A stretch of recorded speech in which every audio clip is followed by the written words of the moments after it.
Well, I grew up in a Catholic family, but it was very lax, very liberal. You know, we went to church once a week, we went to Bible school once a week, and we did all the baptism, First Communion, all that stuff. But it never really felt like an important or significant part of my life. It was just something that we did. It was like being a Catholic was like being in a club. You know, I'm a Catholic. You know, it was just part of who I was. But you know, as I grew older, I had questions that weren't being answered. There were things about the practices and about the beliefs that I didn't really understand why we did or believed the things we did. And as I got into junior high, I began becoming more aware of other beliefs. I had a friend who was Muslim, and I didn't know what that was until I saw him, you know, observing Ramadan.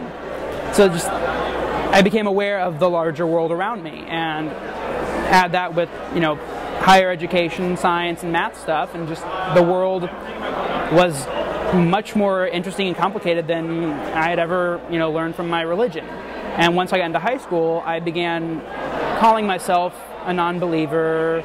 You know, I consider myself agnostic. I don't think I ever really called myself an atheist until I was in college. At that point, I got, you know, away from the family. I started reading more atheist literature, starting with Christopher Hitchens, God is Not Great.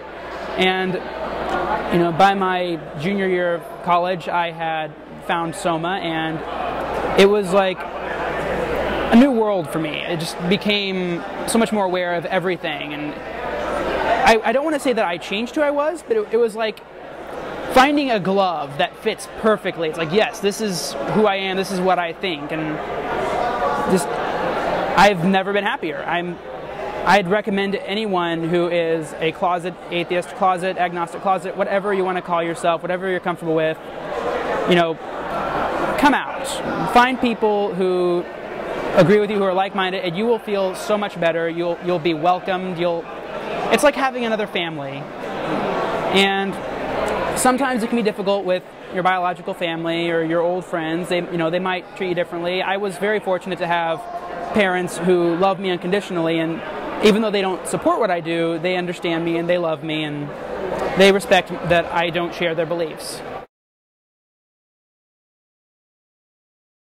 Well, when I got into college, I spent a lot of time studying biology and evolution, and having that understanding of how things work. Just not even evolution, but just how everything works, how organisms work. I look at a plant now and I see, you know, the systems and the structure, and it's so fascinating. It's so much more complicated and beautiful than religion lets us believe. And when you look at biology and geology and how complicated the world is, and you understand how it works, you don't need, or at least I found that I didn't need a supernatural being to point a finger and make things happen.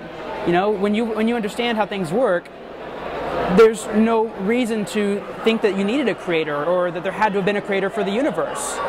So while there may have been, I have yet to find any reason to make that assumption. And I think that's how a lot of atheists feel. We're not against there being a creator, we just don't have the evidence to support that claim. My name is James LaRocca. I'm an agnostic atheist, and I'm a biology and math major. We are atheism.